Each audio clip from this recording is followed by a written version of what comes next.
Thank you very much, everybody. Please. This is a very important meeting. We had a lot of important meetings today, but this is a big one because this is really the future of, I think, beyond college sports. This is the future of colleges because we're looking at numbers that are coming in and the amount of money being spent and lost by otherwise very successful schools is astounding just in a short period of time. It's only going to get worse. So we have to save college sports and save, I believe, colleges. We have to save our Olympic team because so many sports that are in the Olympics will no longer be represented by people that went through college and became competitive, became great at the sport. We won't be anywhere near what we were. I think it's just a very, very important meeting. We have the most important people in college sports and really beyond. And what I'd like to do is I'll say a few words. I'm going to ask Marco and a few to also say a few words. And I'd like to take your suggestions. And we have the speaker. We have John Thune is here or represented. We have some of the big politicians, senators, Congress people that can make it get approved. Yeah, because we have to go through, I guess we have to go through, I'd do an executive order. I'd love to do that. I'll probably do it anyway. We'll do an executive order. We'll see how it works because it would be a really nice, I have a really nice, simple idea. But we'll go through this process and maybe I think we'll get it through Congress. We have a good chance. I think it'll be very bipartisan.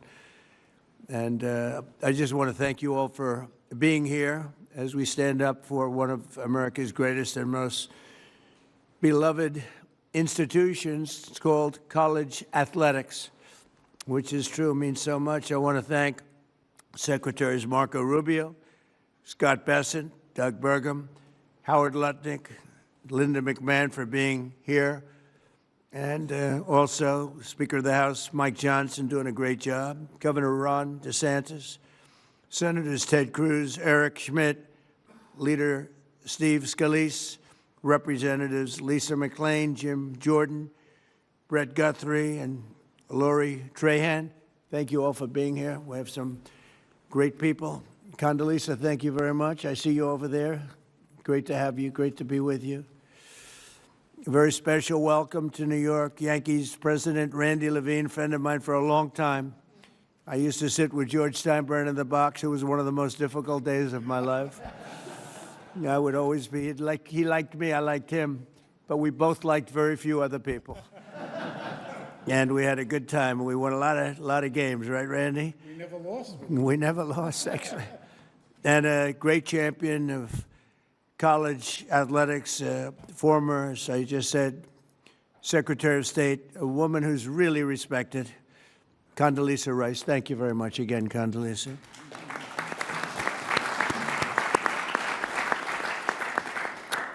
And Ron DeSantis has been working very hard with us, and wherever you may be, Ron, hi, Ron, and has some great ideas and some great coaches that gave him some great ideas. We're gathered today to discuss an important threat to the integrity and culture of college sports, the inability to set rules on eligibility, transfers, name, image, and likeness, and more, much more than that, in the face of endless lawsuits. And it's what's going on with the legal community is incredible. We had a lawsuit a couple of years ago by a radical left judge from California who decided, knowing nothing about football or college sports, that everything was illegal that was taking place. And I don't think it was ever appealed. Nobody can find out if it was appealed or not. But you can win an appeal. I think I win more cases on appeal than I do in front of some judges that are not very good. But it was a horrible, incredible ruling. And it threw the sports world and the college athletic world into tithers. And that's where we are right now. It's crazy things are happening. Young people are being signed, 17-year-old quarterbacks, for $12 million, $13 million, $14 million. We have a 7-year freshman. You know, we have people, we're seeing things that we've never seen before. We have college players that don't want to go to the NFL because they're making more money in college, right, Jim Jordan? And a lot of really bad things are happening. But basic questions like who is eligible to play are now virtually unregulated and decided randomly by judges rather than by reasonable, agreed-upon rules that could be very simple and very simply drawn.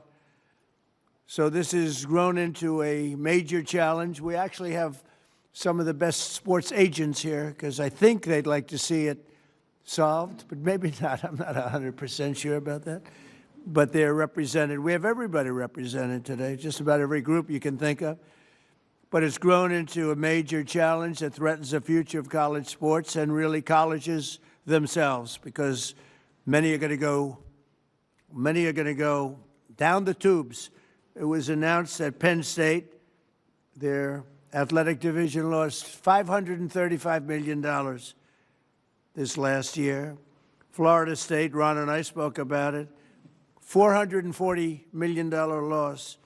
It was just announced that Rutgers lost $95 million, and they're doing all sorts of things to try and save the ship. And I think those numbers are nothing compared to what's going to happen. This is new. This just happened. Those numbers are going to go to levels that nobody's ever seen before. If you had no salary cap in the NFL, you'd see staggering losses. We have no salary cap in colleges. Colleges are going to have, unless something's done, unless we solve this problem, and I think probably today, and we're going to ask for ideas that, you know, not that we don't have to take months. We'd like to see if we could do it for next season. But we have, and we certainly have the brain power. We have tremendous knowledge, far more knowledge than I have about this subject. But it also poses special dangers for women's sports and our Olympic pipeline. Women's sports are being canceled all over the country, just so we understand. Women's sports are in deep trouble, other than one particular women's team. That's Miami, where I have my granddaughter on the team. They canceled men's golf, but women's golf is doing just fine. I'm only kidding. I'm only kidding.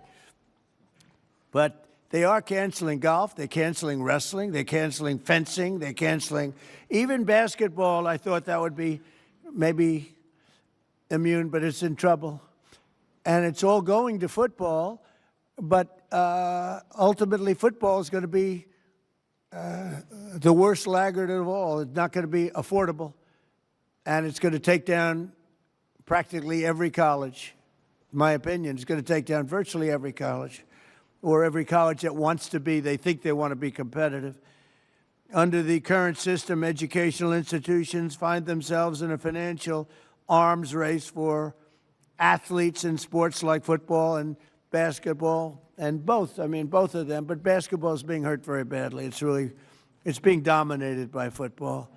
Last July, I signed an executive order to stop destructive pay-for-play schemes that are all over the place and keep college athletics rooted in the traditions that made it great.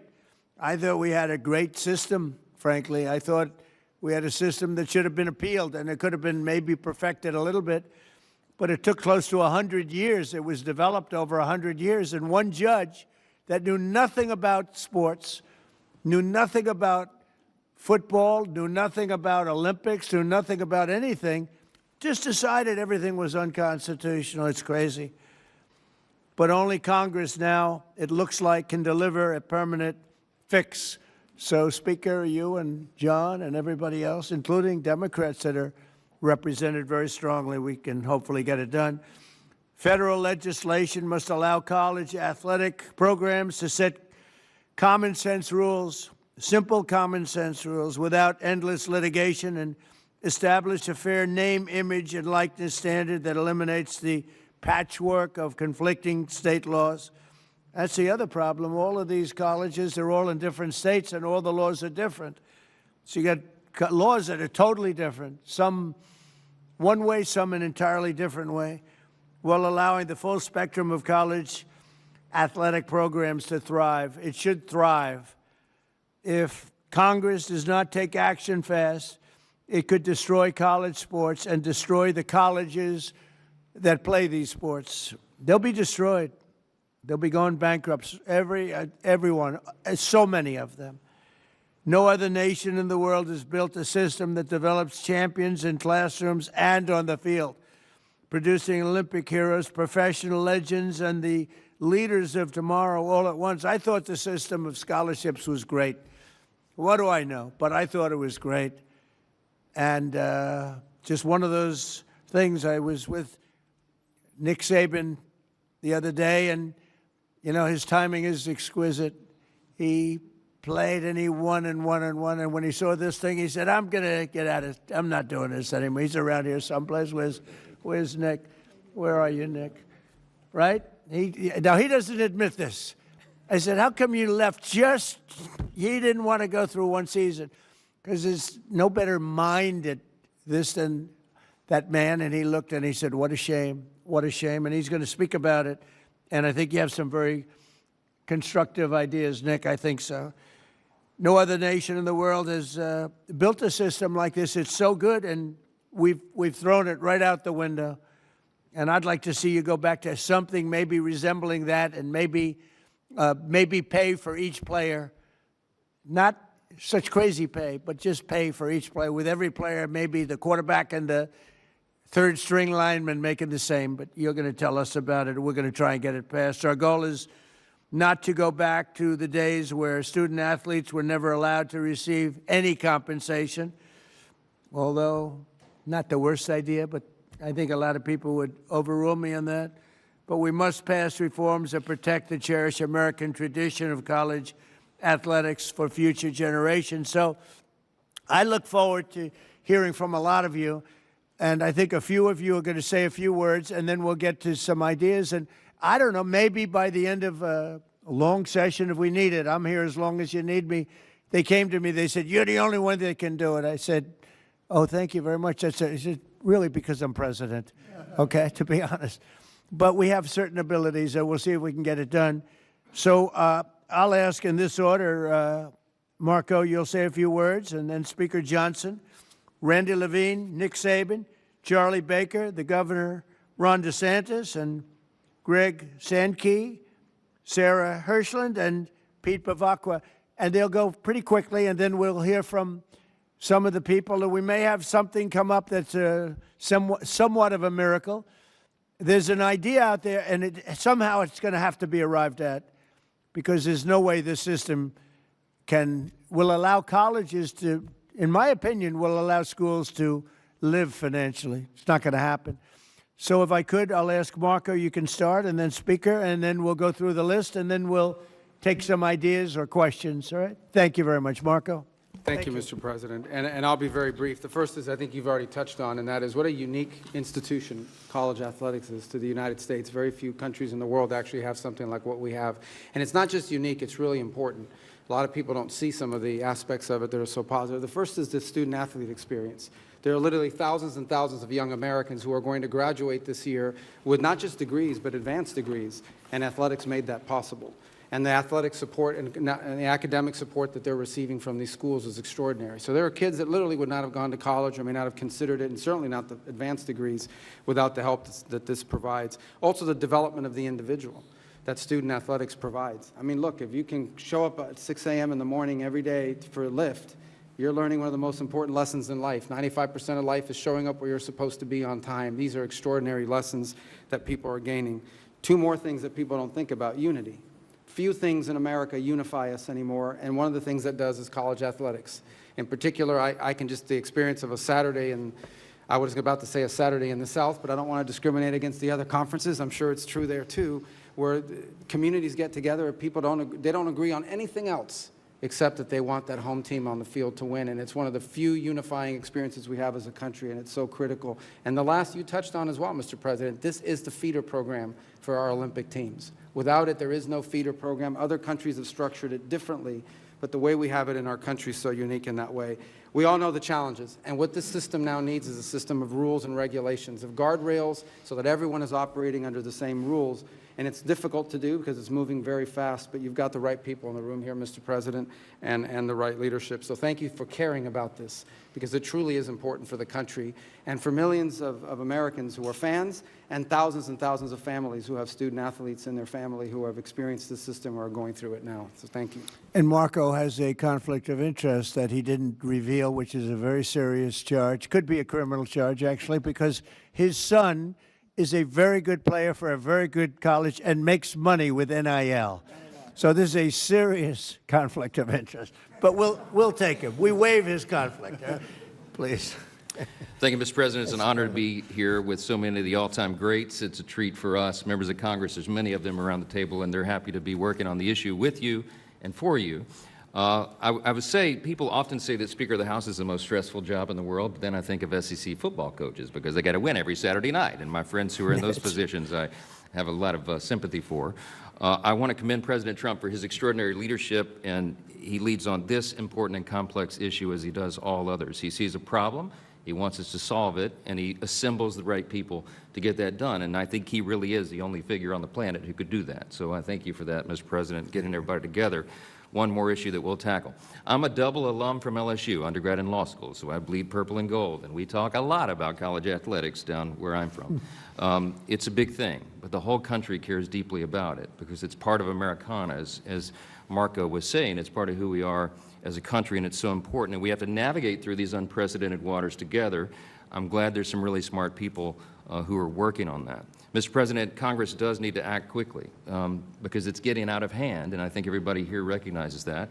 I want you to know the House has been working very deliberately and I think very effectively on this. We've done a lot of good work, and many of you are familiar with the SCORE Act. We passed an important procedural hurdle in December. We're right on the verge of passage in the House, and we now think we have the votes to do that. But that's why this meeting is so timely, because we want to have the conversation today and in the days that follow, because we want to make sure that we get it right. It's a bipartisan product. It has broad support in the House. We believe we'll have every Republican now, and we have a double-digit support of at least Democrats. It is bipartisan. A lot of good work's gone into that to get it there, and we think it may be the vehicle to get us to the next phase of this and this essential conversation. But the next step is preparing that legislation for final passage. So I was talking with Randy and many of you who are leading on this. This is a very important and timely conversation that we'll have today, and I said in the days that follow. We're encouraged to see all of you, the experts who know this issue better than anybody in the country, willing to put your time and effort into it and provide feedback, because we want the final product to be the best it can be. We want to accomplish the necessary ends, and we think we're very close. Everybody here wants to see this American institution succeed, and we have that opportunity within our grasp. And we want to make sure that the solution we develop actually works for student athletes who are at the heart of this, and that's who we care about so much. And we know that the foundation of any good deal begins with getting the right people in the right room. And this is the right room, and this is historic. And no one knows better than the man who literally wrote the book on it, and that's President Trump. And so I want to thank you for assembling us, Mr. President, and we look forward to the discussion. I yield back. Thank you, Mike. Thank you, Mr. President. Thank you, Mr. President, for putting this group together. Leading up to this, wherever I would go, because I had an interest in this, both professionally what the Yankees have done and my experience on board of directors of various colleges, everybody would say over and over again, this thing is failing bad, and it's like a hamster on a wheel. It kept spinning on the wheel but never getting off. It was never done. And they told me, please talk to the president, because he's the only person who will convene a group like this in order to reach a consensus to get it done. And he agreed to do it. But he said to me, if I'm going to do it, it has to be bipartisan. And he asked me and the speaker and everybody else to make sure it is bipartisan. And it is. We have people from both parties here, and that's what has to happen. So we put this group together. Why did we put this group together? Because it's representative of the people who know the best on how to solve this issue. We have college presidents who've been living with this from all over the country. We have some of the finest athletic directors who have been pioneers in this area. We have professional sports executives. Why do we have them in the room? The answer is, as Commissioner Silva would tell you, or Hall of Famer Lou Lamoriello, these issues have been in professional sports for a long time. We have a lot of experience. I negotiated the first revenue sharing agreement in baseball. Caps, revenue sharing, distribution, all of those things are what we live with every single day. So maybe we can share our experience and transport it here, as long as it's in the context of college sports. There's one group that is missing, but they won't be missing from the final product, and that's the student athletes themselves. This group, as we move on, you can be assured we'll be talking to the student athletes and all their representatives to make sure their voice is clearly heard. You know, time is of the essence. People have told me they've been to Congress 15, 16, 17 times. One group goes in, the other group goes in, and nothing seems to get done. Time is of the essence. Besides the numbers the president talked about, I heard a story from one of the great professional athletes on the Yankees, one of our great players yesterday. And he went to a great university, and he said to me, thank you for doing this, because every day I got asked for more money for NILs, every single day. And what happened is I gave money for an NIL for a quarterback who left the next year. Meanwhile, a friend of mine, daughter is on the rowing team, and she lost her scholarship, and she's an Olympic hopeful, and now she has to pay her own way. That's just not right. It's really not right, and it has to be fixed. So, Mr. President, thank you for bringing this group together. I think they're really, just for discussion, we'll hear from everybody. I think there are really two things to add on to what the speaker said that have to be done.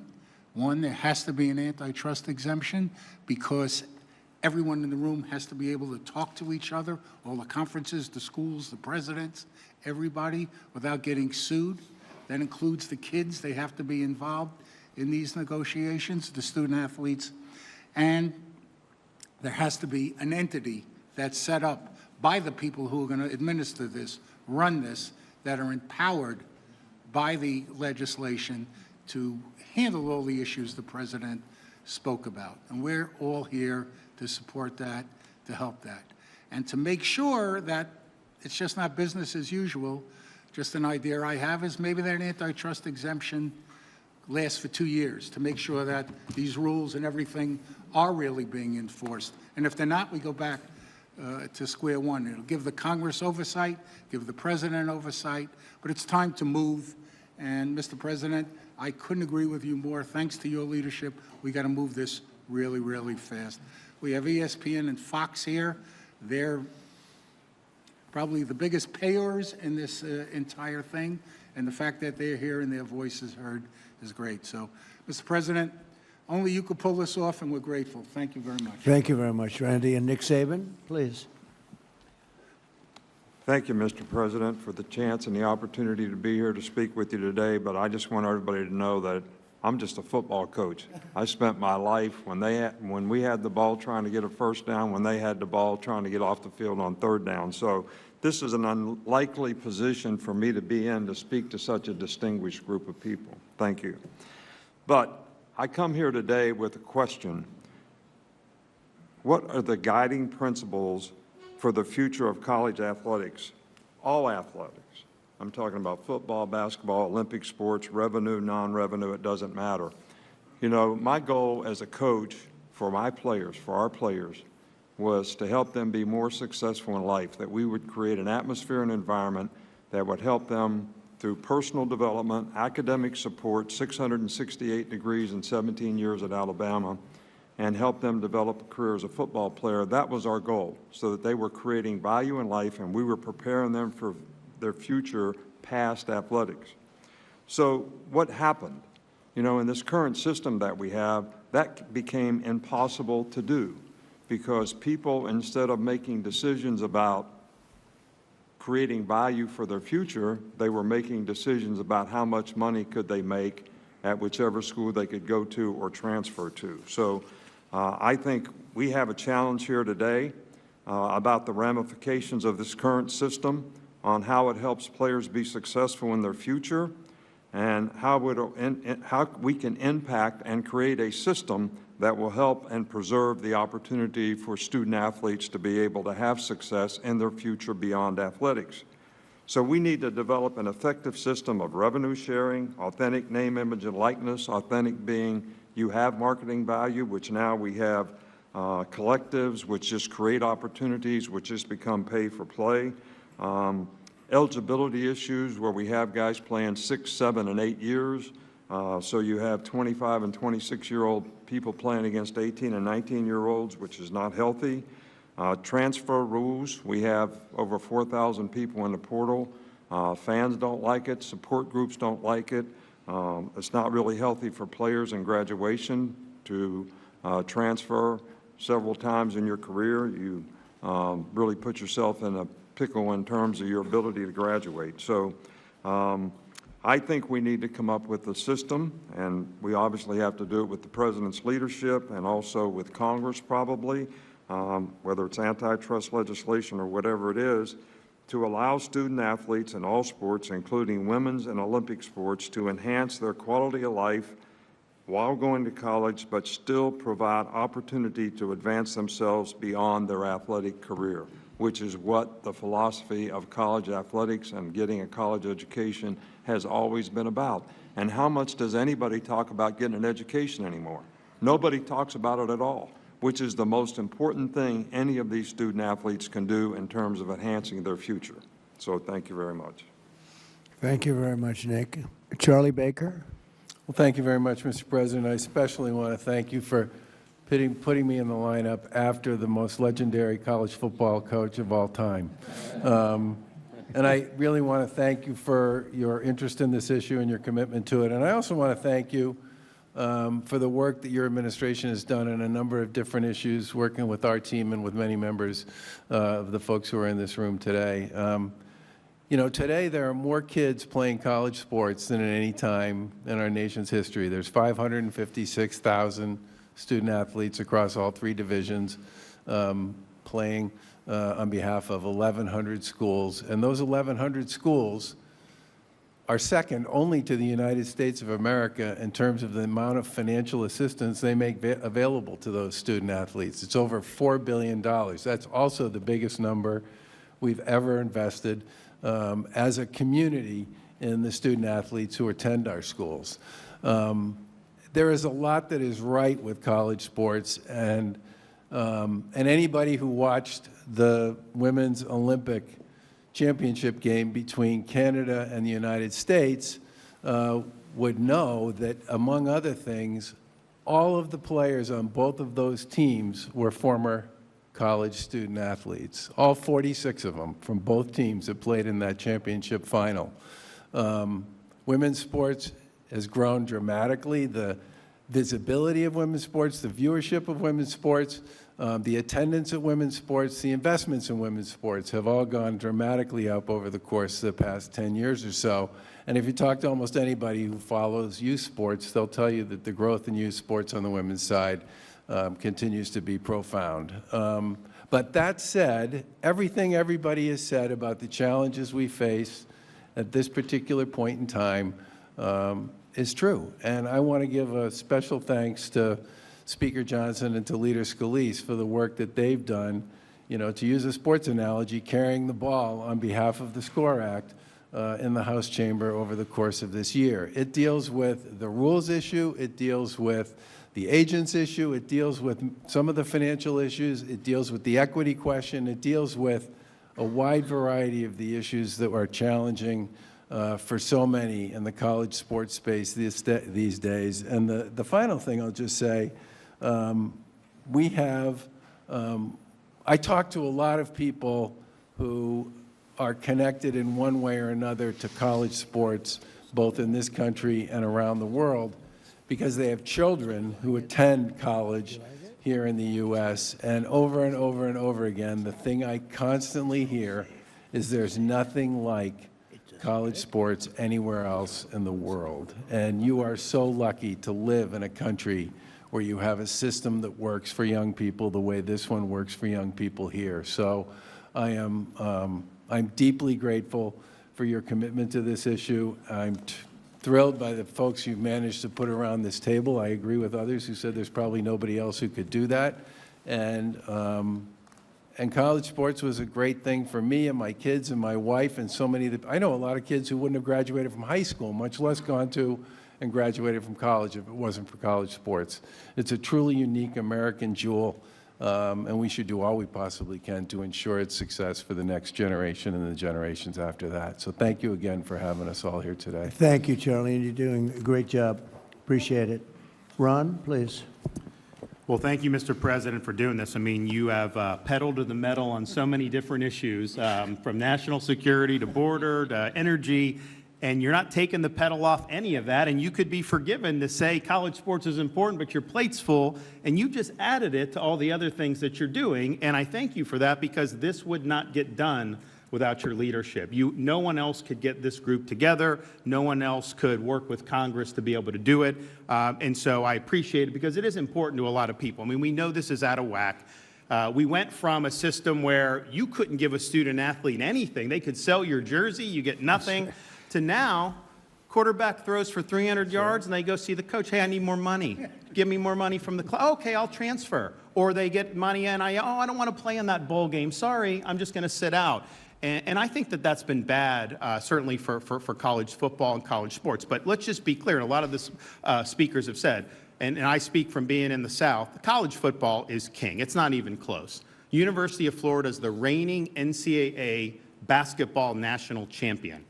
The football team, I think they won 4 games. So guess what? Are the fans happy being the NCAA? Not really. They're mad because football didn't do good. And football has been able to generate so much money over the years that it's subsidized a lot of the other programs, a lot of these non-revenue sports. People have had more and more opportunities. Well, now with the collectives and how much it's costing football, the costs are going up dramatically, and it is threatening these other sports. And, you know, look, yes, being able to produce Olympians, being able to do that, I think it's really important. But 99% of Division I athletes are not going to make a living at it, and they're not going to play in the Olympics. And I speak as somebody, you know, I was the baseball captain at Yale. Like, if we had NIL there, I probably wasn't going to get a lucrative NIL deal. That's fine. I get it.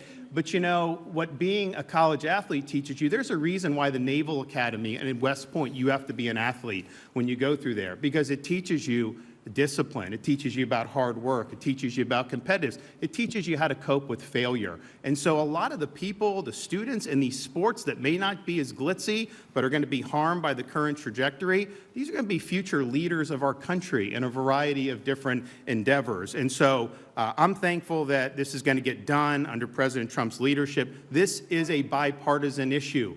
You know, we are so division on all this different stuff. There is no partisanship about this. We all want our universities and the athletics to succeed. A lot of the speakers have talked about the issues of eligibility. I mean, how do you have there till you're like 25, 18 to 25, and you're still playing? How do you play in the NBA G League and then come back and play in college? How do you get to transfer all these different things? We know those need to be addressed. And obviously, the compensation with NIL. I signed one of the first NIL bills. But that was like, if they're making money off you, you get. Now they're doing like perpetual negotiations, even more than pro athletes can do. So I'm confident this is the group to do it. This is the president to do it. And there's going to be a lot of people in our country that are going to be happy when this problem is fixed. Thank you, sir. Thank you, Ron, very much. Very much. Greg? Thank you, Mr. President. Thank you for convening this group. And I also think it's important to point out you've been to Tuscaloosa a few times for great football games, a couple national championships, and I think the power of your presence around college sports is an important factor in this conversation. I had a knock on the door of my residence hall in 1983 by my baseball coach. I was a bad catcher at Laterno College.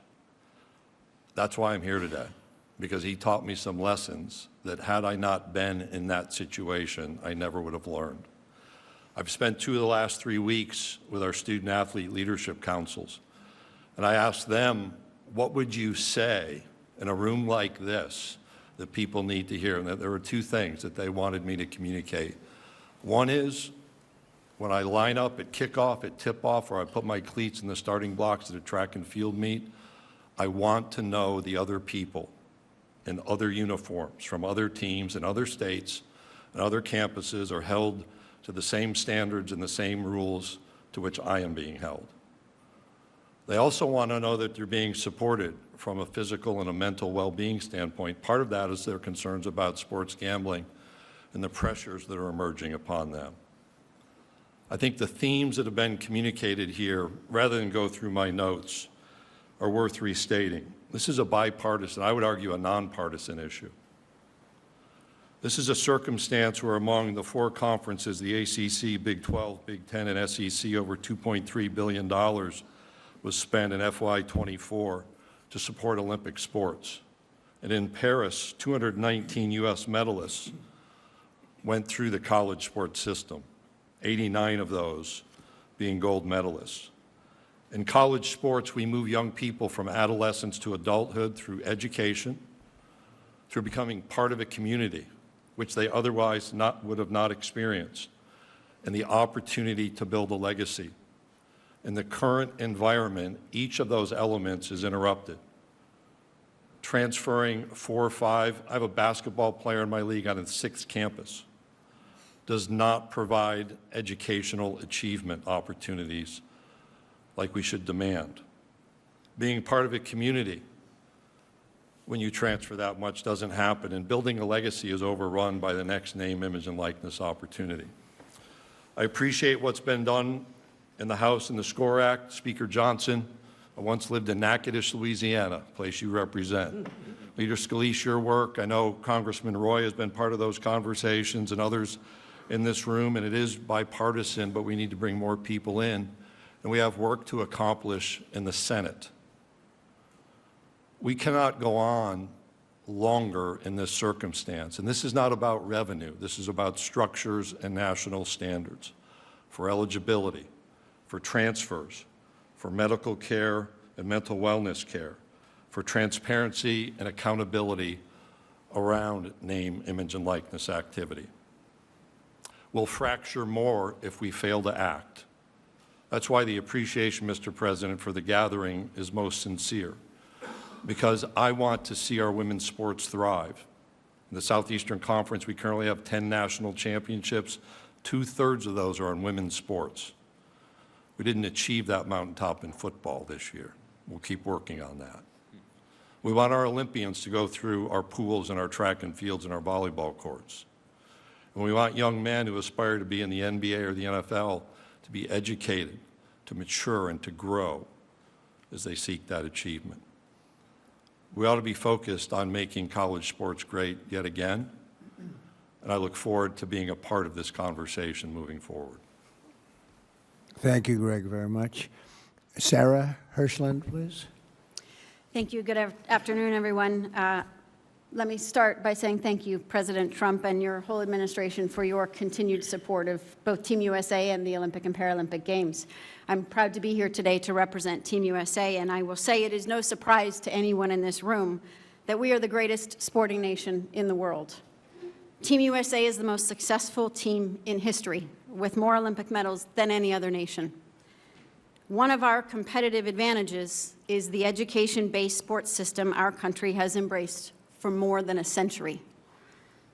America's colleges and universities built a world-class athletic system that develops the whole athlete, academically and competitively. This system is the envy of the world, as we heard Charlie say. It has also been the backbone of Team USA for generations. The results speak for themselves. You heard Greg reference some, and I'll just expand. The athletes from just the Paris Games represented 231 different college institutions and 71 conferences.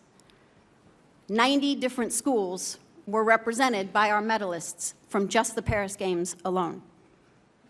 This success does not happen by accident. It is directly impacted by the broad-based, sustained investment in sport on campus. You've heard that referenced. This is not something we can take for granted. To say that our country should be grateful to colleges and universities and their athletic programs is an understatement.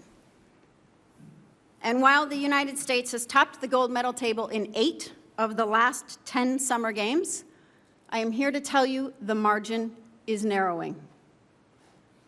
Around the world, nations are investing aggressively in sport, building centralized training systems, expanding funding, and prioritizing athlete development in new ways. That growing global competition comes at a moment when U.S. colleges must increase their investments in football to stay competitive. The economic pressures are unsustainable. We've heard this several times, and we know that Olympic sport budgets inevitably rise to the top as the first to be cut. And in some cases, women's sport, but it's also men's sport, may be eliminated. We must keep our eye on both. We know what happens when those investments are reduced or disappear. It hinders the future pipeline of Team USA, but frankly, it threatens the future health of sport in our country. We cannot wait for the economic pressure to create this crisis.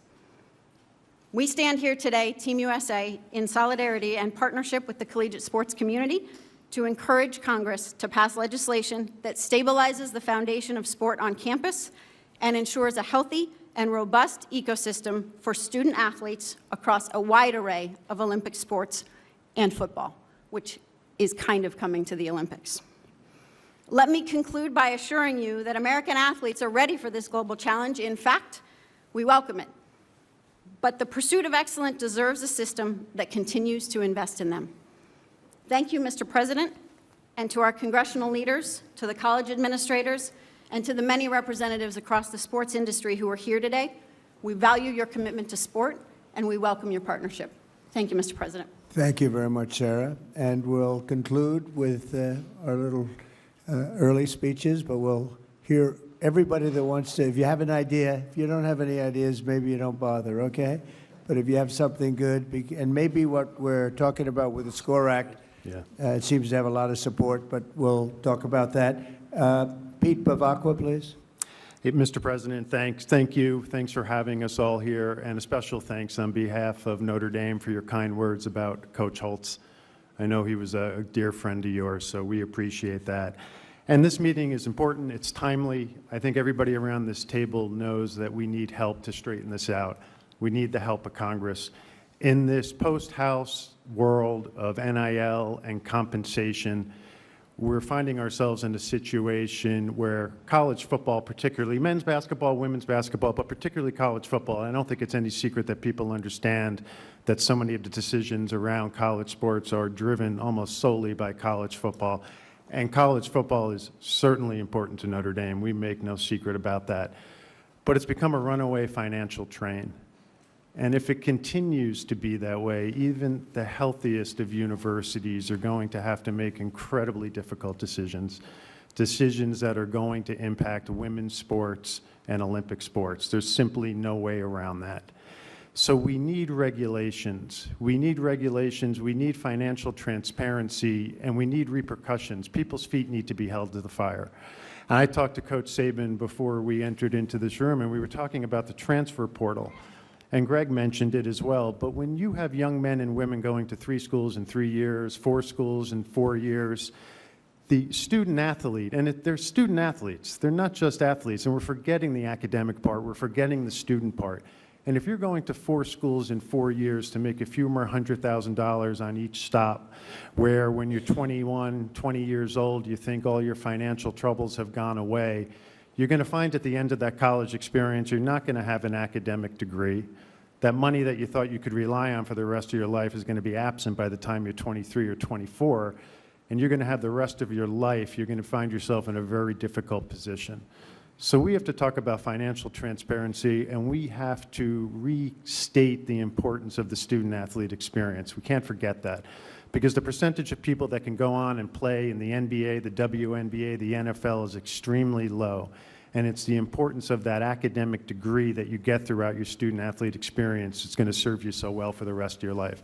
And quite frankly, I think if we can agree on regulations with real repercussions, and we go down the road of a free market enterprise where college football continues to be a runaway train financially, I think there's got to be a commitment that if you're going to spend X on college football and Y on men's basketball and Z on women's basketball, you should be required to pay some sort of percentage of that to reinvest into your own Olympic movement within your universities.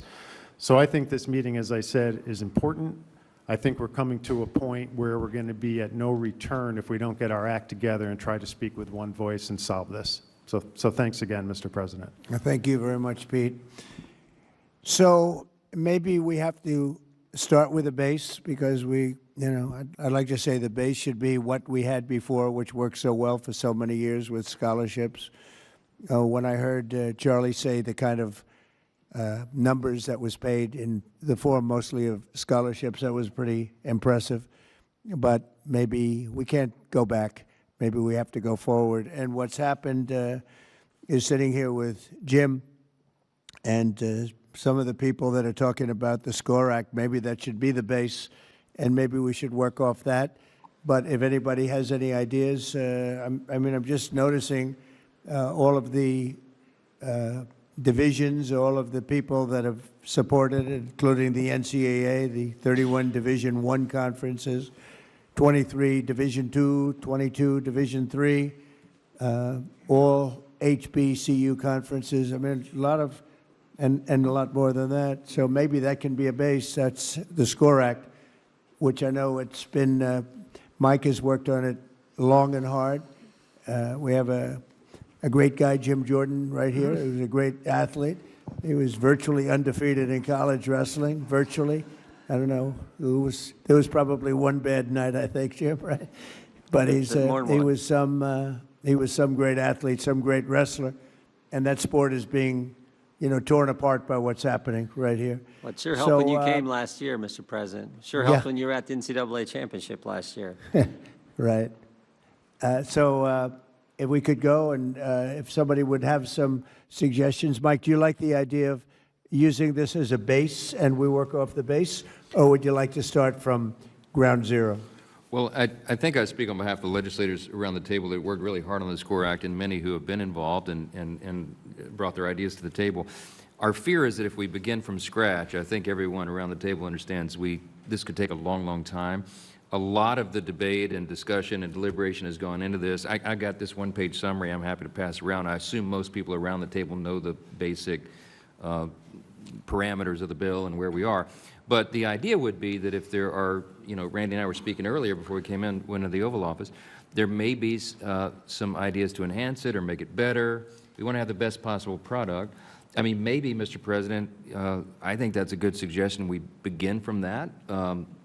For lack of a better idea, if anyone has a better base that we should begin with, we're open to it. But I'm looking at some of my chairmen of the committees of jurisdiction, and everybody's worked really hard on this. And our majority leaders down at the end of the table, Steve Scalise, has kind of helped quarterback this, pun intended, to get it through the process. And if you have specific questions about specific points or parts of that legislation, we're happy to answer that. But maybe that's part of the discussion. Maybe we could, maybe the question is not a rhetorical one, but a question for all of you.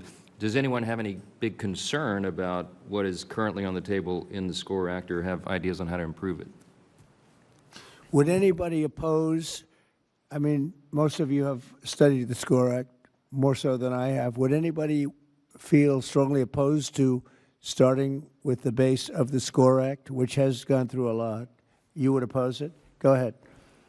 Well, first, I'm Lori Trahan. I represent Massachusetts and appreciate being invited to this today. And I'm really happy to hear you talk about women's sports in particular. I played Division I volleyball at Georgetown. That's changed my life. And so really have spent a lot of time on college sports. And I think I'm the only Democratic legislator in the room. I'm not going to pretend to speak for all of them, but I do think we want to solve college sports as much as everyone here. I think one of the issues that we had with the SCORE Act, I look at this as we've got some revenue issues and governance issues. The SCORE Act, in its codifying the House settlement, really hurts women in Olympic sports. We've already seen a number of programs cut across the country. So I think we do need a revenue mechanism to save and protect. One, strengthening Title IX has to be part of the SCORE Act, as well as ensuring that we are funding those programs. I mean, look, I'm also a mom. I've got a college athlete, son who played lacrosse. I've got another daughter who hopes to. Sports is the lifeblood right now. People are they're playing sports at record levels at the youth league. If this is any time we should be expanding opportunities for sports, it's right now. And I think one thing that the SCORE Act represented, was just a consolidation of what we have today, which is the SEC and the Big Ten. No offense, Greg and Tony, but all the money really is going to those two conferences right now, and we need to address the revenue issue. I know there's been some proposals as far as modernizing the Sports Broadcasting Act. That could be one. I'm open for discussion on that. And then certainly making sure that we have a strong federal standard for NIL. A patchwork of laws does not work. I couldn't imagine signing my letter of intent and having to study up on every single state law and who offers what. But making sure that we have athletes' voices mandated at the table. They're not here today, so I do feel a responsibility to represent those 560,000 athletes who are not here right now, but making sure that they've got recourse if their NIL rights are violated or not upheld. But let me just say again, I would love to work, and maybe the SCORE Act is the right vehicle, that we continue to tweak so that it has a path in the Senate as well. I know that there's a lack of consensus on many of the governance issues, but we'd like to solve that with everyone here today. Thank you. Thank you. Mike, you might want to respond to that. Well, there's some good points made there for sure, and I think everybody has the same intention as we want to protect women's sports as well, and I got 2 daughters. I would be remiss if I didn't acknowledge that. But with regard to the patchwork of state laws, as many of you probably know, the SCORE Act addresses it because it creates a national NIL standard, and then it allows the associations the authority to make rules on transfers and compensation caps and the things that are really burdening the system.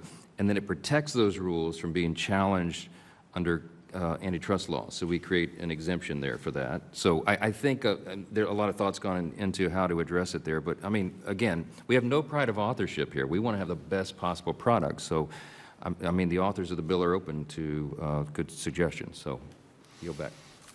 Anybody, please? Yes, Steve? Thank you, Mr. President. I appreciate you bringing everybody together because I think we're all here because we have a passion to protect college sports, and we've recognized that with this Wild Wild West mentality, it's not healthy for the future of college athletics.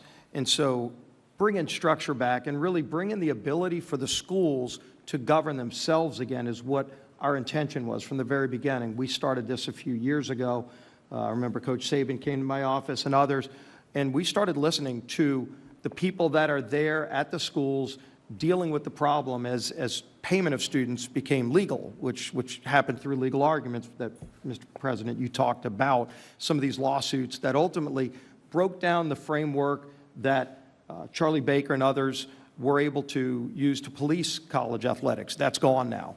And so how do we put that structure back? So we listened to the schools, we listened to the different conferences, all the different conferences. We talked to a lot of student athletes. We have a number of student athletes in Congress who played different sports, who are co-sponsors of the SCORE Act, and came to this from that same approach, saying, as somebody who played athletics or somebody who just has a passion. I lived in Tiger Stadium my second year at LSU, you know, in case you're wondering where my leanings are, but I care about the future of college athletics, and when you see a student athlete, as you talked about, Pete, on their 6th school and they're 28 years old, number one, they're not going to have any college credits to be able to graduate. And the idea of being able to get a degree for the 99% who aren't going to play professional sports is just going to be lost. And how can you reestablish that? So we started putting some things together. We have the antitrust protections in this bill. We protect women's sports in this bill. We established, Mr. President, that Title IX maintains so that however many men's sports you have to have an equal number of women's sports. Some schools have a lot of sports. Some schools can only afford a few, but whatever you have to have an equal number of women's sports, and that's protected in this bill. And obviously, the Olympic sports are protected as well.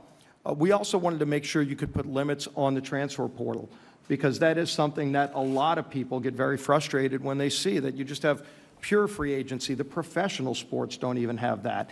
And so you limit with, and again, open to suggestions, but what everybody seemed to come to an agreement on was 5 total years of playing with 1 ability to transfer within that. And there's flexibility by the governing organization, so the NCAA can look at a case by case. If your father's on life support and you want to transfer to a different school to be close to your family, you can get an additional 1, but let the governing body be able to do that again. We put those in the bill, and then we give the financial literacy requirements so that student athletes have more protections that they currently don't have today. You might be getting that $300,000 or $2 million contract. You might not even know you have to pay taxes on that. And you might run into some real financial problems if you're a 17, 18-year-old kid. We make sure the schools educate the kids on financial literacy. So we put a lot of other things, including health protections, as Commissioner Sankey talked about. So we listen to students, we listen to schools, we listen to all the conferences, all the HBCUs support this bill, and we built a framework and we built a coalition. We're right now at a point where we've got more than a majority in Congress supporting this bill, including, as the Speaker said, double-digit number of Democrats who support this bill. So it's a bipartisan coalition. We absolutely will take more input, but only input that grows the coalition, not detracts from the ability for student athletes to get that structure that they and the schools need. That's what the SCORE Act does. We want to move on it soon. because I think we all recognize that we can't wait another year and have this wild, wild west continue, and it will take the Senate some time to start their own process. So I'm expecting we're going to be moving soon, in hopefully the next few weeks, on the SCORE Act in the House, and then keep this conversation going, keep growing this coalition to solve this problem, Mr. President. Thank you. Thank you, Steve. But we have to move it quickly. Otherwise, you're going to have another season that's a disaster. And it's not affordable by colleges. Next to you, Steve, you had something to say? Thank you. I did. Thank you, President Trump. My name is Jim Phillips. I'm the commissioner of the ACC. We welcome Kai this fall. I'll be your commissioner, so we'll look forward to seeing you out watching her play. I went on a college campus 30-some years ago and never left until I became commissioner. And I will tell you, we need your help.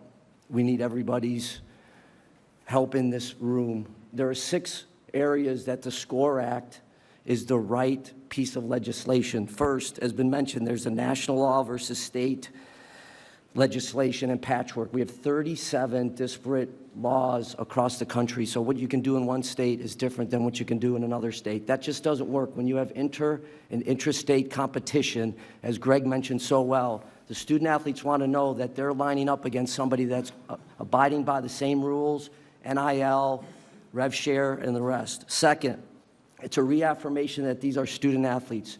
Not one of the commissioners in this room has had a student athlete come up to them and say, we would like to be an employee. They're smart enough to understand what that means. Third, limited liability protection. The lawsuits are killing us. They're absolutely crushing college sports.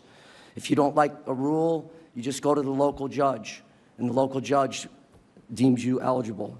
Fourth, degree completion. It's never been better to be a student athlete. You can come back to school and get a degree. You have a chance to be a pro and you leave early, we want you to come back. Fifth, medical care. The medical care is as good as I've ever seen in my 30 years, ever. And it's mental health as well as physical health and well-being. Finally, the codification of the House case. And I heard the mention of hurting women's sports. I will say in the ACC, similar to the SEC, Big 12 and Big 10, we have added 942 new scholarships because of the House case. 56% in the ACC of those scholarships have gone to women's sports. So the House case has not hurt women's sports. It is not. And the idea that we can sustain this is just not, has been expressed, is just not feasible. So we need your help. We thank you for taking your time and assembling this crew, and we look forward to working together. So the concept of what we're doing with your great experience is a pretty good start. Yeah. If you could pass that around would be great. This is a summary of the SCORE Act, which I think people should see. So you like the concept of what we're doing? Very good. Yeah, it sounds it. Yes, sir. Good. Thank you very much. Please. Tim Pernetti, the Commissioner of the American Conference. Mr. President, thank you for putting this incredible meeting together, and more personally, thank you for your support of the Army-Navy game. Army-Navy are members of the American Conference. That's right. Thank you. Like a lot of people have said in this room, I had the same experience. College football changed my life. I couldn't afford college. I got a scholarship, and it changed everything. And I won't reiterate all the reasons why SCORE makes sense, because there's a lot about it that makes sense. But what we have to remind ourselves, and there's a lot of business people in the room, is we're not solving the economic crisis as part of it, because we are in a real economic crisis in college sports. Like, we have complex challenges. The mission is completely out of focus. This thing was about education through sport. That's what it was supposed to be, to what Coach Saban said. It still is that, so long as we put it back in focus. But we can get through SCORE, create more consistency, because the industry has a lack of consistency from eligibility all the way down the line. But we have to examine other ways to solve the economic crisis. And these things shouldn't impede each other. And I know it is a very hot-wired topic, but looking at the opportunity for the industry to bring together valuable commercial resources in the future, such as unifying their media rights, is something that should be examined. And we're not making that decision today. If the Sports Broadcasting Act can be amended to provide college football the antitrust protection that the pro leagues have to be able to unify their media rights, that gives the industry an option which is the important word, in the future. And that's really what the industry will need. This is an expense problem, but there are revenue paths that we haven't ventured down yet. The reality of all this is going to take bold steps. It's going to take guts.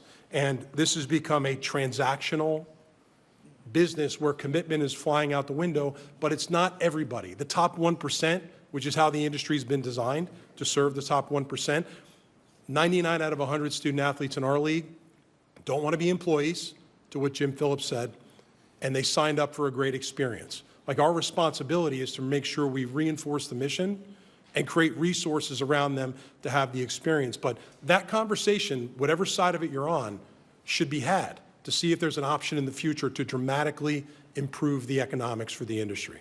Thank you so much, Mr. President.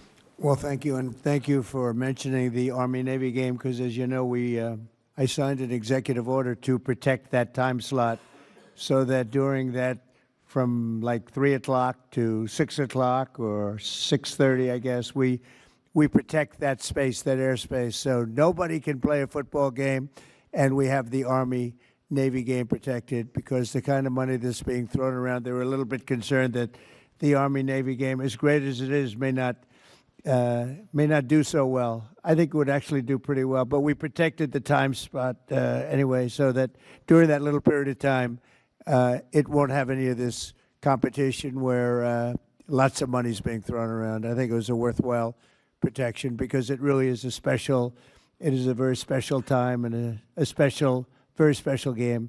So thank you very much. Great job. Anybody else around? Mr. President, could I just, before Yes, we go, you're given a handout that just has a quick summary, bullet points of the composition of the SCORE Act for those that aren't familiar with it. And let me just apologize.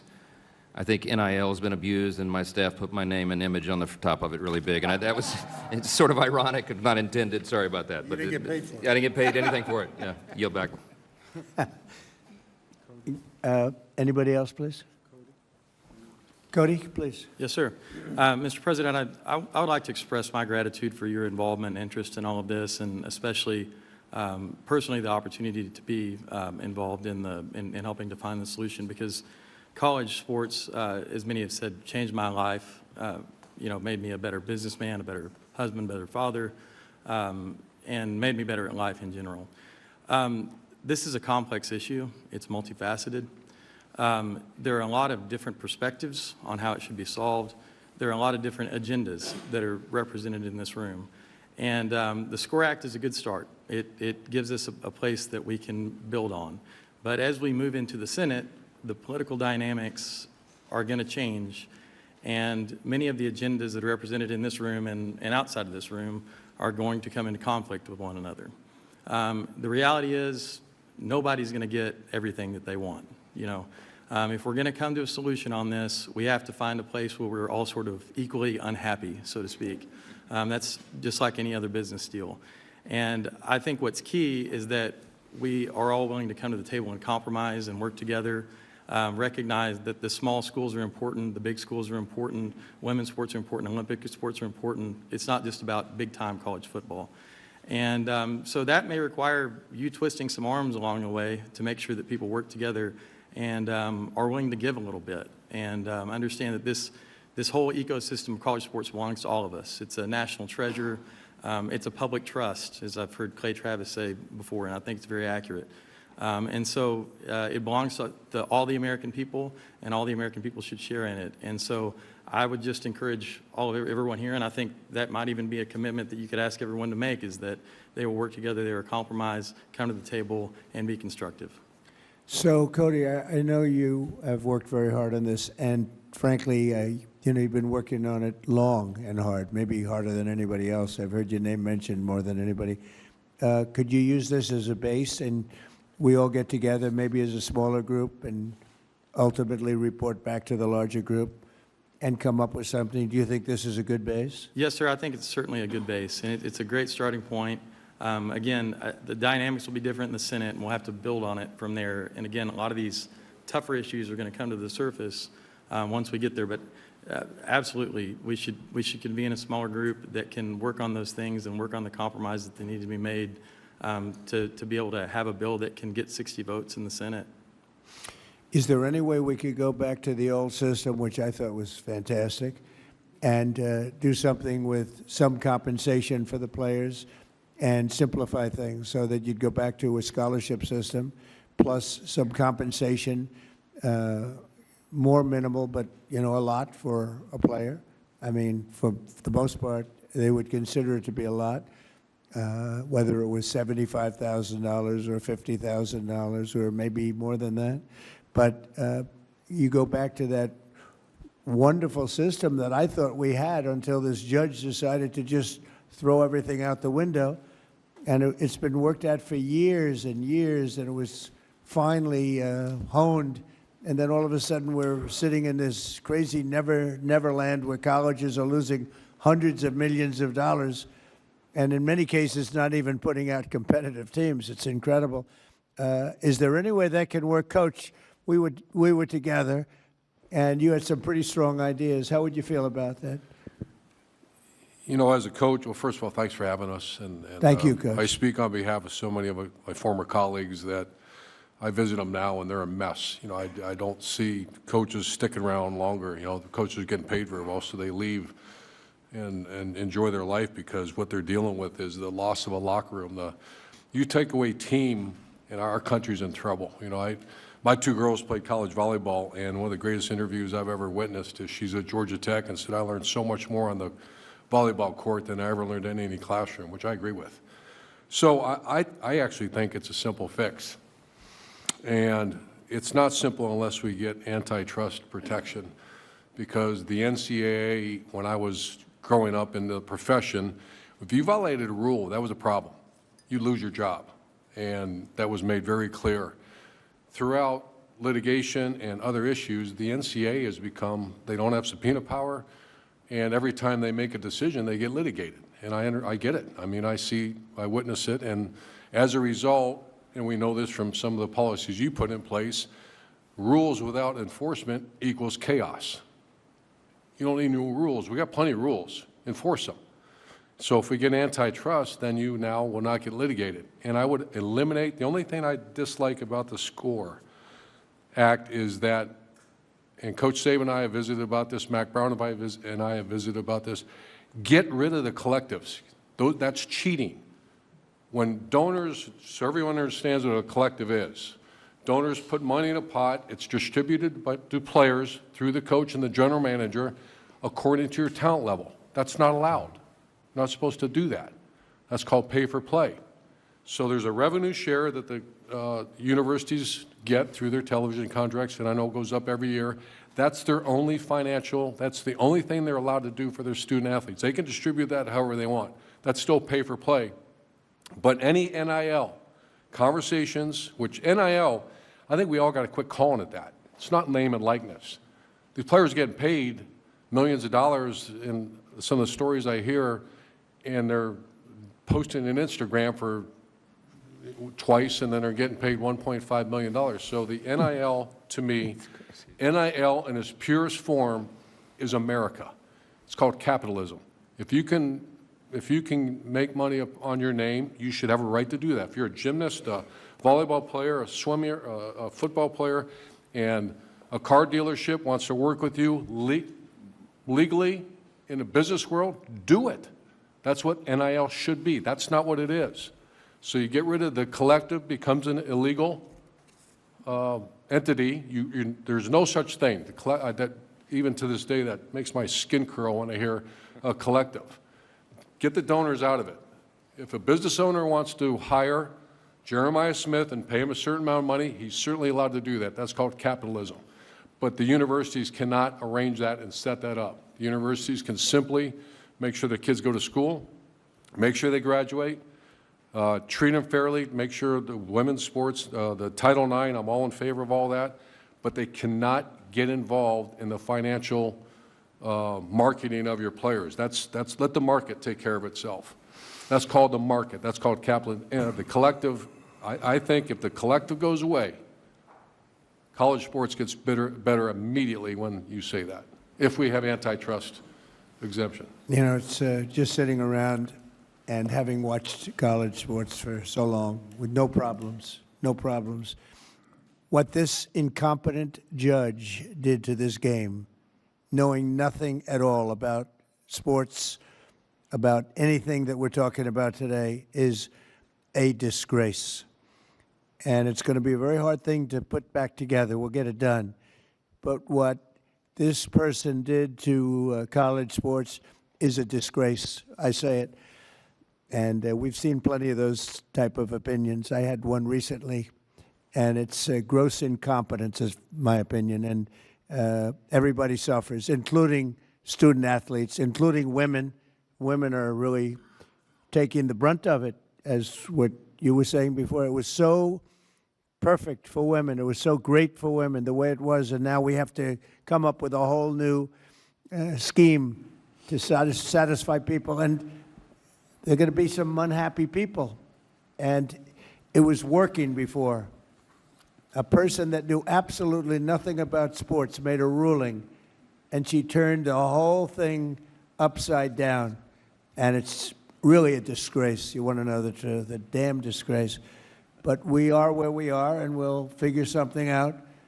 And it won't be easy, and it won't be as good, in my opinion, it won't be as good as what you had before, including for the students that were getting great scholarships. And, you know, some went on to professional sports, and most of them didn't. But they got great education. They got it for free. And they had a lot of fun going to college, and they learned a lot. And they had great coaches, many of whom are around the table. They learned more from those coaches in many cases than they learned in the classroom. So, yeah, I appreciate what you say. Don't forget, when these donors or collectors or whatever you want to, all different names for different people, but as that money comes in, that's also money colleges aren't going to get. You know, they're giving money to players as opposed to giving maybe to the college to keep a lot of colleges going. And that's pretty tough also. But it's just a shame, because I got involved just recently, and I looked at what's happened to colleges and to college sports. And it is colleges, because the colleges are going to go out of business, many of these colleges. When I look at what a person that's a judge was able to do to destroy colleges and college sports that was so good, no problems, it's very, very sad. And in some ways, I'd like to just go exactly back to what we had and ram it through a court if we have to, because I'm not sure you're ever going to come up with a system that's comparable to what you had. And, you know, in life, you like to get better, not worse. You like to go forward, not backward. No matter what you come up with, you've gone backward, a long way backward in many cases. Mr. President. Yeah, please. Mr. President. Hi, Ted. I want to thank you and echo the thanks for bringing this group together. And I want to in particular underscore the urgency that we have heard around this table. College sports is in absolute crisis. Every single week, we're seeing another program being canceled. We're seeing another women's team being canceled. We're seeing Olympic teams being canceled. And the current chaos, if Congress doesn't act, we are very quickly going to be in a world of 30 to 50 college football teams that are basically a mini NFL, and the Division II and Division III schools are going to be left behind, and the millions of college athletes who right now scholarships provide an avenue for them to get an education that they never would have had, that'll go away. And that would be an absolute travesty if we let that happen.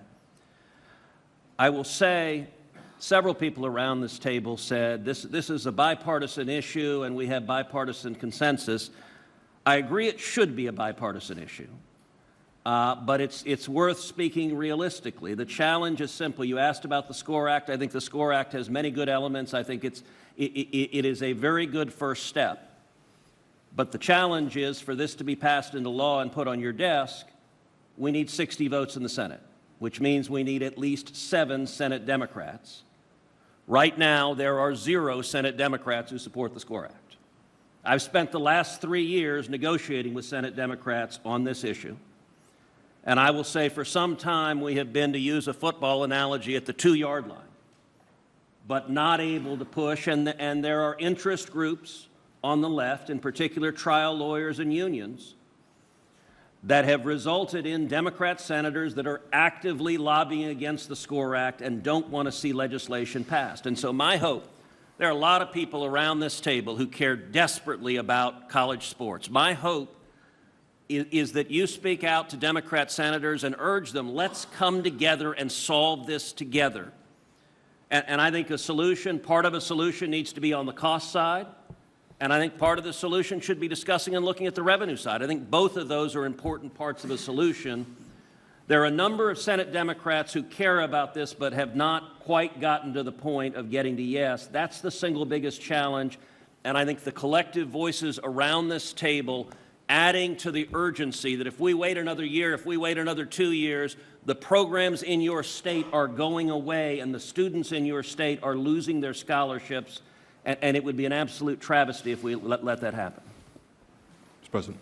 Thank you, and I want to underscore that sense of urgency on the Senate side. I do think there's a growing number of senators that do understand that if we're here a year from now, we're in a much worse place. If we're here 2 years from now, college sports looks entirely different, and it would be a disaster. So I do think that growing sense of urgency is important. I appreciate you convening this. You have unique credibility on this, not just being president, but we've spent time at the Super Bowl, watching the Super Bowl, playing golf. You love sports. You have credibility on it. You care about it, and I think that authenticity matters for the leadership that we need. I do think that if we're serious about this, the antitrust exemption matters for the governance side, but I think the revenue side is inextricably linked to the success of this. If you are losing money on a football, and I'm from Missouri, we love, we're in the SEC. If you're losing money on your football program, you're not going to be able to subsidize the women's sports and the Olympic sports. So I do think that we can come together. I am hopeful and optimistic by the people who are represented in this room and as we move forward that we can find a solution. We have to.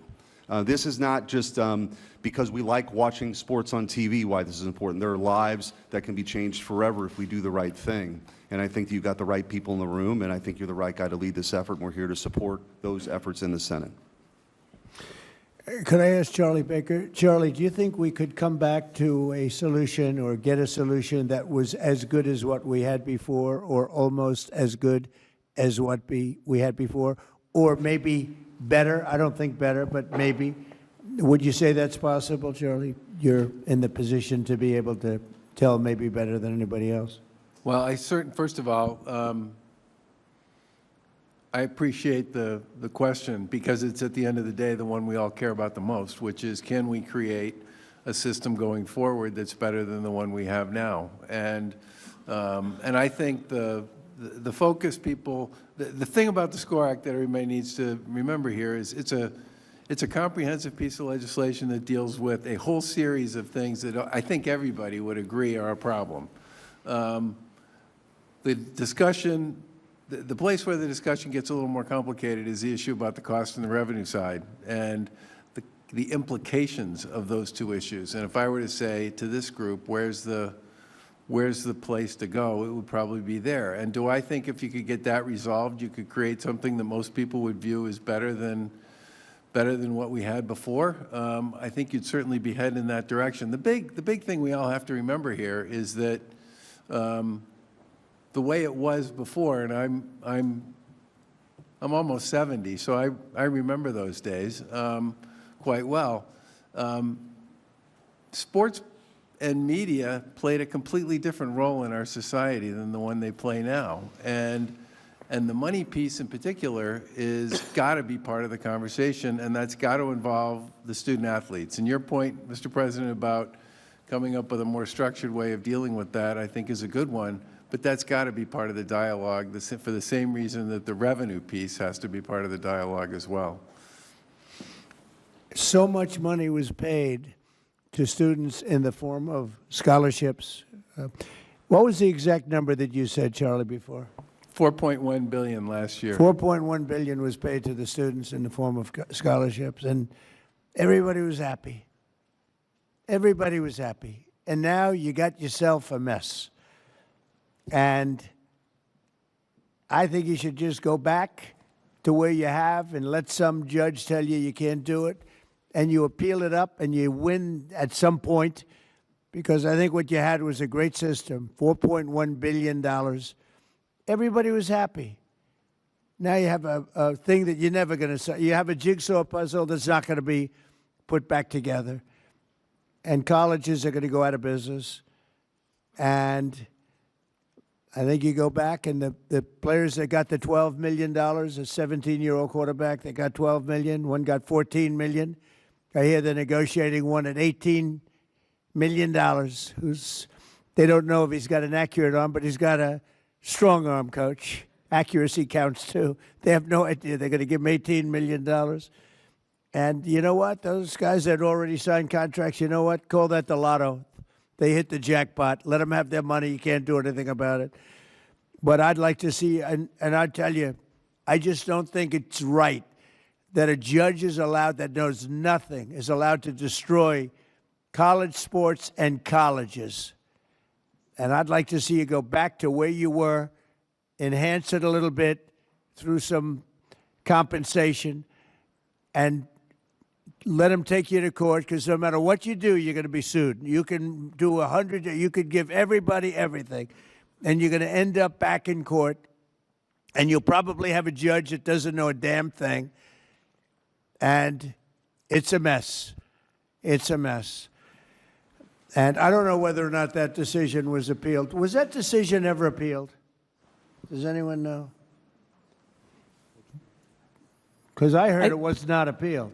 I believe the House settlement is being litigated now because it violates. No, but was it appealed, the decision? The House settlement, I think. The original decision by the judge from California, was that appealed? Oh, okay. I'm sorry, I misunderstood. Yeah, the answer is no. It was settled because it was, I think, the third case. Why didn't somebody appeal it? The prior case, which is Alston versus the NCAA, was appealed to the Supreme Court, and the Supreme Court found 9-0 against the college position to defend the old system. So that's, I think the answer is the antitrust piece is the inherent problem in trying to create caps and limits. That's it. So the Supreme Court was responsible for this? I'm not the one who's going to say that. I'm not bold enough to say that, but I'll at least acknowledge the process. 9-0. 9-0. Was the Supreme Court responsible for this? 9-0, and Kavanaugh supported. It's a shame. It's a shame. Yes, sir, please. Mr. President, thank you for bringing this esteemed group together. I have a bit of a unique perspective because for most of my career I was in professional sports. I became the commissioner 3.5 years ago. I found a system that quickly was defined by unlimited free agency and no salary cap, in complete chaos. I am, and representing the Big 12, we are very much in favor of the SCORE Act. I like to say it's progress over perfection, and it provides, no different than what Commissioner Phillips said, the core principles of what we need to move this thing forward. One thing that we didn't discuss so far today was athlete protection rights, which is obviously part of the SCORE Act. And there's a component there about regulating sports agents that we need to really look at. Now, I know we have some agents in the room, and I have a lot of respect for that industry. But right now, they are taking full advantage of our student athletes. Usually in the NBA or the NFL, it's a 3 to 4, maybe 5% commission. In some cases, they're charging over 20. We talked about the portal. Most agents are pushing our student athletes into the portal, and the recent numbers show that over 40% don't even find a home once they get into the portal. And because they're being pushed into the portal, and Mr. Sankey said it earlier, they're losing credits towards their degrees. So we have a problem on our hands, obviously, and I don't believe in perfection. I do believe in progress, and I think the SCORE Act is a great first step for us to move forward. And on behalf of the Big 12 Conference, we are all in favor of it, and we'd like to see a sense of urgency. We need something done soon. Because if not, you know, our university is going to suffer, our student athletes will suffer, and we need help. So we appreciate you bringing us together today. Well, it's an honor to do it. I just hate to see what you're going through. I hate to see what's happening to our country, essentially, because this is our country. This is the youth of our country, and it's a terrible thing that's happening because, you know, these crazy payments that are being made colleges are not going to be able to help themselves. Just like the NFL owners would not be able to help themselves if they didn't have a cap. but you have a much bigger problem than a cap. And you have a complexity problem. And you have a problem where women are being thrown out of sports, like at levels never seen before. And you're going to have other things that come up that nobody's even thinking about right now. And you're not going to be able to solve these problems. You're just not going to be able to solve these problems. You know, Ted said something before that the Democrats, I think Eric was alluding to it, but you have a lot of Democrats in the Senate that I hear are opposed to almost anything. So if you do, and I have to deal with these people all the time, okay? You saw them the other night. They wouldn't stand up for a soldier that was a great hero and got the Congressional Medal of Honor. They sat there. They wouldn't stand up. They wouldn't even smile. They wouldn't clap. For a woman that lost her daughter whose throat was slashed, they wouldn't stand up. They sat and they didn't stand up. They didn't do anything. And we have to deal with these people. But, Ted, you said that there are 7 Democrats that will not vote yes. Eric, you know the situation better than almost anybody in the room, except maybe me. I have to deal with it even more than you. But, you know, if you've got all these hardline Democrats that want to see everything fail, it's a problem. You know for a fact these people would vote no? What we need at least 7 who will get to yes, because that's how we get to 60. Right. Right now, the SCORE Act has 0. Yeah. So I'm glad I'm the House not is moving it, surprised. and they've got some Democrats in the House. That's beneficial, and I think when the House passes it, that momentum is helpful.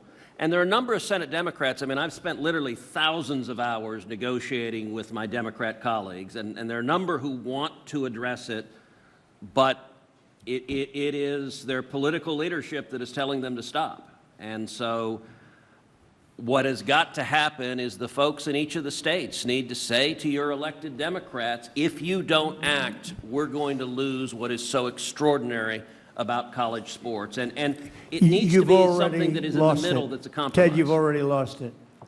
You've already lost it. Colleges are losing $400–500 million. And they haven't even started yet. So you've already lost it in the true sense. And you've lost something else. It's like, it's ugly what's happened to sports in college. Before it was beautiful. It was a beautiful thing. And now it's very ugly. It's become very ugly. And I think you're right. You're going to have people that will never vote for anything no matter what you agree. You could agree to everything that's perfect, and they will never vote. And I'm not doing this I'm doing this as a practical person. No matter what you agree to, you have people in the Senate and in the House that will never vote for it, even if it's good for our country, even if it's great for the player, great for the college, and great for our country. And they will still vote no. Because they're cuckoo. They've got problems. Maybe it's problems at home, Cody, but they have problems. So that gives us problems.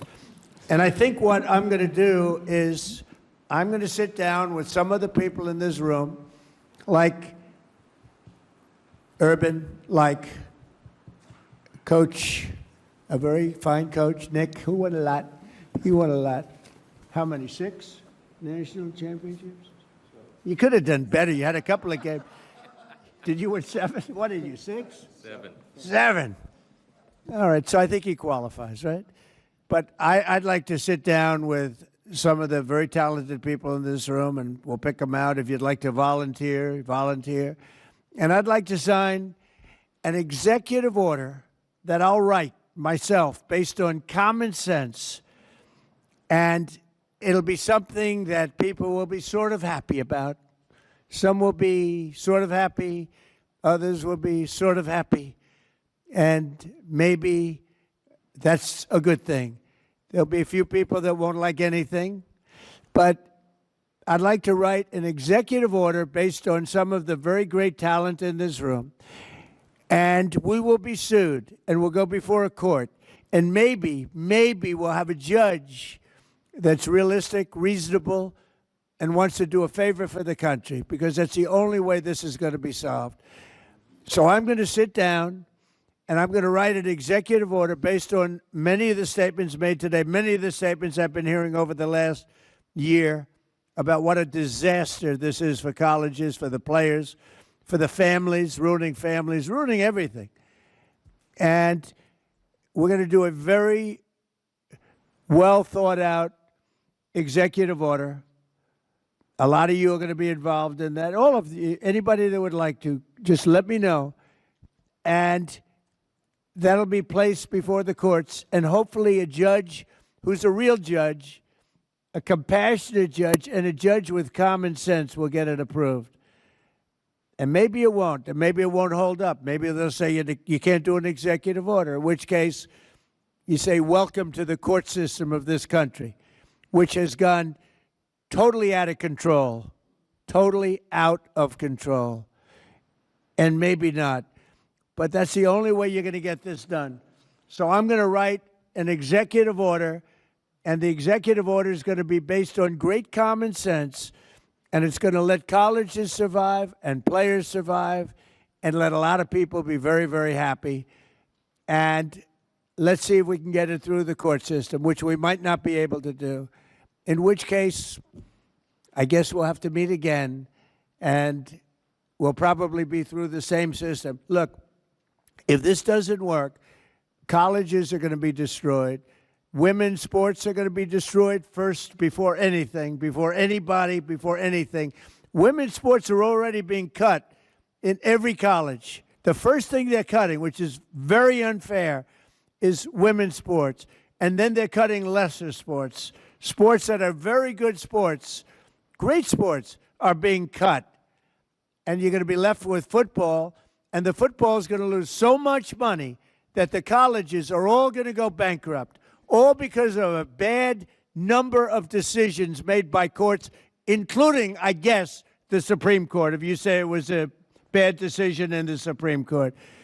I think the Supreme Court ought to be ashamed of itself for a lot of reasons, okay? A lot of reasons. I got to live with these people, and I say this, and they'll only vote bad, and I couldn't care less at this point. They have hurt this country so badly because they haven't had the guts to do what's right.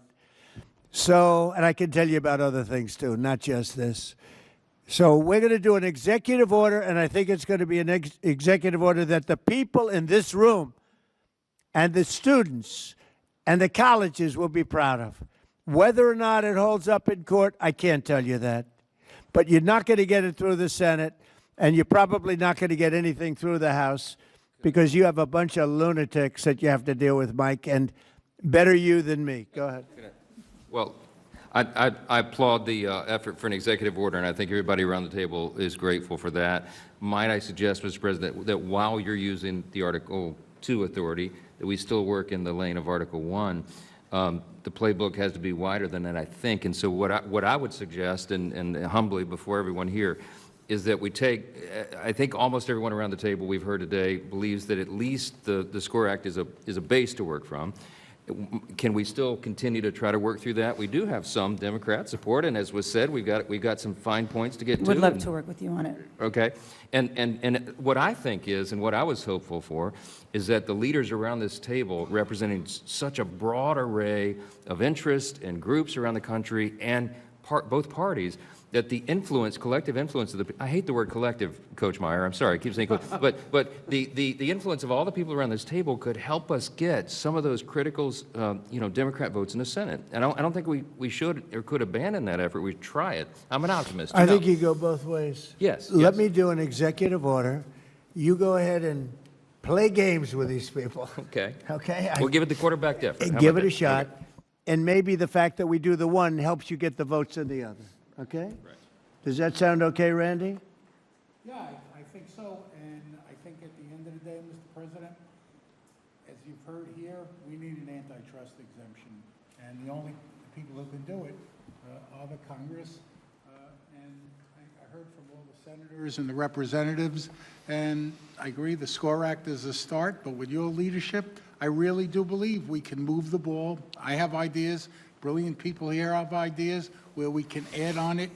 And based on my conversations with Democrats, I think they want to do this. I think the Congresswoman said that, and I think that there's a way to do this. And your executive order, again, showing leadership, stepping out, is good, but I think we go on both Don't paths. forget, the executive order can then be put before Congress, and Congress can vote on it, change it a little bit, vote on it.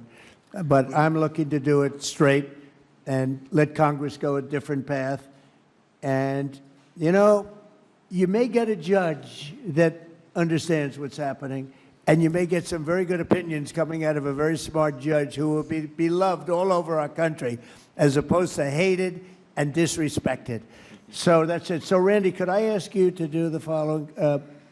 Either a sampling of it or get everybody in some form, come up with a proposal, play with the SCORE Act or do something different than the SCORE Act, but maybe you use the SCORE Act as a base.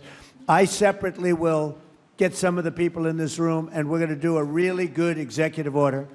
And maybe Jim will put that executive order in front of the Senate and the House. And who knows, maybe we get a vote, and maybe we don't. But I'm talking about not even going before the Senate and the House, just having an executive order where we'll be sued, and we'll go before the courts, and here we go again. But I think at the same time, you go down a separate track. Is that all right? Okay? Is that okay? Good. Other than that, we've had a great time. Can I? The press will take one or two questions, please. Thank you, President Trump. It sounds like the Russians are helping Iran target and attack Americans now. That's an easy problem compared to what we're doing here. I mean, but can I be honest? It's just, I have a lot of respect for you. You've always been very nice to me. What a stupid question that is to be asking at this time. We're talking about something else. Can we keep this maybe a little bit? Go ahead, please. Thank you, Mr. President. My question is for eligibility. As you know, my son, Joe, is a high-level D1 athlete, third-year relief pitcher, University of Maryland. How would I know that? We're very involved. He said, as you know. Because I've told you. The guy is. I've told you that. That's all right. Thank you. But the eligibility thing is a disaster in the NCAA. You have the red shirt system, you have the medical system, it's all being scammed, and in a week or two, the second division, D2, is passing a blanket 5-year eligibility without medical, without red shirt, just a 5-year eligibility. That can be solved in D1 with the commissioners in this room right now. Why don't we solve it? Okay. Thank you very much. I'd like to know the same thing. You know why you're not going to solve it? Because we've had some very, very bad, incompetent decisions. Things that were routine before, that were solved long before. Now you're into a brand new system. Yes, ma'am. Hi, Mr. President. Thank you. Could you tell us what went into your decision to replace Secretary Noem with Senator Markwayne Mullin? Is it possible to stay on this subject just for once? You know, just for once. Boy, oh boy. Anybody have any questions on this subject? Thank you, Mr. President. What is your timeline for either the executive order that you just mentioned or the legislation that the members I of will Congress have an mentioned? executive order within 1 week. Well, and would it'll it be take very, effect before it'll the be fall very semester for colleges and universities? all-encompassing.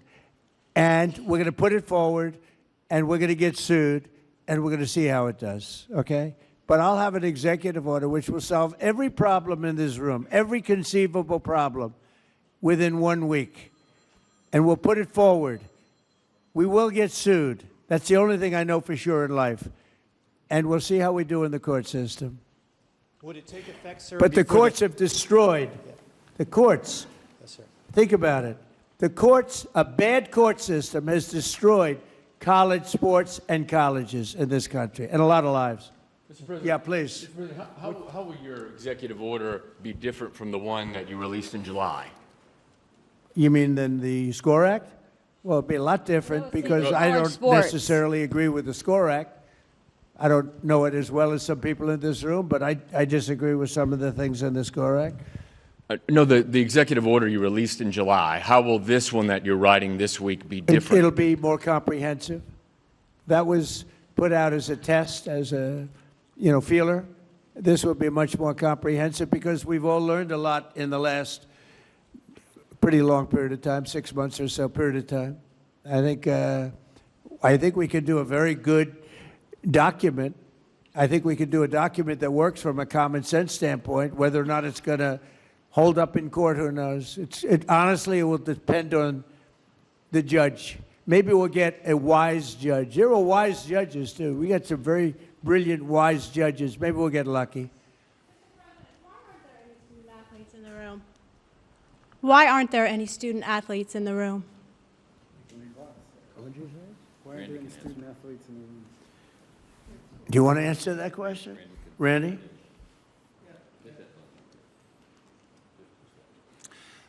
We've made it clear, and I thought I said it before, that we have agents here. There are a lot of student-athlete groups. There's a limited room here, and after this meeting, we intend to talk to all of the interested student-athlete groups to get their input, because this can't be done without them. But at the end of the day, we had to kick this off and start it. This is the beginning. This isn't the end. I've talked to a lot of people who represent student athletes, and there are certain interest groups that I'm sure would have liked to be here, but they'll have their opportunity. They're very well represented. You know why? Because people like Nick Saban and Urban Myers and some of the people, all the people that I know in the room, and the people probably that I don't know, they all care very much about the student athlete, more so than they care about themselves. So I think they're really here in that sense. They're represented very well. Peter, I'll give you one more chance, because that was a bad question you asked before. Go ahead. We've already got a lot of I sound don't want to bites leave him in the about lurch the like sports. Can I ask one off topic? that. On topic, On topic. Okay. which is unusual for you. Go ahead. Thank you. What is motivating you to do this right now? Because there is a lot of other stuff going on in the world. Right, that's right. There's a lot. We're doing by the way, in Iran, we're doing very well. Somebody said, how would you score it from 0 to 10? I said, I'd give it a 12 to a 15. Their army is gone. They're just about, look, their navy is gone. Their communications are gone. Their leaders are gone. 2 sets of their leaders are gone. They're down to their 3rd set. Their air force is wiped out entirely. Think of it. They have 32 ships. All 32 are at the bottom of the ocean. Other than that, they're doing very well, Coach. Very well. We're doing, our military is doing phenomenally. That's the big thing for this week. We seem to have a new thing every week, but the situation with a very bad and very sick group of leaders who were killing a lot of people. A lot of our people were being killed. They were being maimed. They were being destroyed with their bombs all over the place, planted in roads, and we call them the roadside bombs, walking around without legs, without arms, face blasted, killed many, many people. And we had a choice. We could take it and go on like that for years or do something about it, and we did something about it, and people are very impressed with our military, and they admire our military with what happened in Venezuela, what's happening now, what's happened with the B-2 bombers before this, where they took out the nuclear capability or potential of Iran. I think we're right now we're a country that's more respected than we've ever been respected before. I saw what was happening with college sports, and it doesn't sound very important compared to what's happening in Iran and other places, but it is very important to me. And if I can get it done, I'll get it done. Through a bad system, it's a bad system. Through a bad legal system, you want to know the truth, we have a situation that is almost unsolvable. And we'll see if we can solve it. And, Peter, the fact is we're talking about colleges that are going to go out of business by many, many colleges are going to be out of business. This isn't just about student athletes. This is about our whole educational system is going to go out of business because of this. So I understand what you're saying in terms of the level of importance, but to me this is very important, very, very important. Thank you. Okay, thank you all very much. Thank you. Thank you, Mr. President. Thank you very much.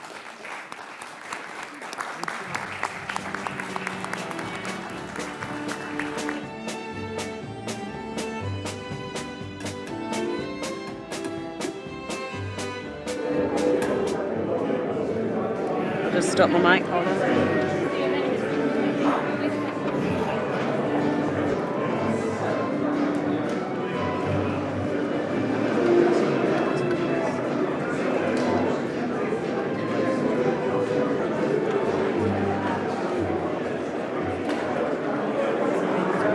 Could you pop off the red table, please?